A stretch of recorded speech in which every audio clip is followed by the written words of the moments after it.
I'm Adele, legal assistant at Dsouza Strachan Law Group, and here our bankruptcy attorney Elias Dsouza. Hey Adelia, how are you doing? I'm wonderful, thank you. And how about you? I'm glad you're here today. Oh, thank you. Thank you for having me here. I have questions for you. Do you remember your first job after passing a bar exam? Yes, when I passed my bar exam, I was 41 years old. I applied to a lot of law firms, but nobody would hire me because I was too old and they're looking for people who are 25 years old. Finally, I got a job at a solo practitioner and his name was David Marshall Brown. He took me under his wings and taught me everything he knows about bankruptcy law. He was my mentor and I worked for him for about 3 years before I went on my own. Wow, that's so inspiring story. How long you had been working for David Brown before you opened your first law firm? Yes, it's about 3 years. I worked for him for 3 years and then I left him and I opened up my own law firm. Yes. That is amazing. What changes you have made to your office to connect with the clients or potential clients during COVID-19? So COVID is a very bad thing. It is affecting all of us and we had to make some changes ourselves. So I had an office in Palm Beach, Miami, and I had an office in Broward. I closed my office in Palm Beach and in Miami because we don't need to see anybody physically.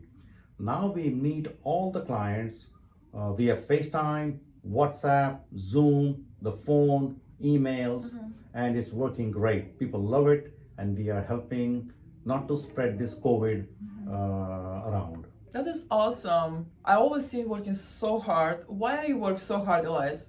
Well, first of all, I care about my clients and I think it's an important quality that every attorney should have. They should care and they should have empathy for their clients.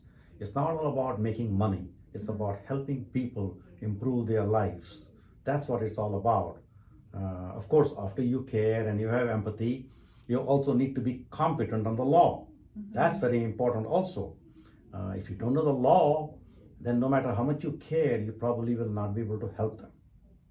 And that's the reason I work very hard to communicate with my clients and keep them informed about what's going on. You're amazing, Elias. What is the most important skills for becoming a successful lawyer? Patience and caring. Those are the two most important things. People sometimes come with a lot of issues on their plate. By the time they leave your office after the consultation, you have to relieve that stress. If you can do that, then you've done a great job. If you add to their stress when they're sitting with you by showing off your knowledge and not showing how much you care, then I think you fail as a lawyer. You're not just a lawyer, you're also a counselor. You're supposed to counsel your clients. That is true. Yes. Thank you so much, Elias. It was nice to talking to you today, and I hope I'll see you next time Yes, for another thank interview. you. Yes, thank you, and it's a pleasure to be with you. Thank you so much. Thank you for having me.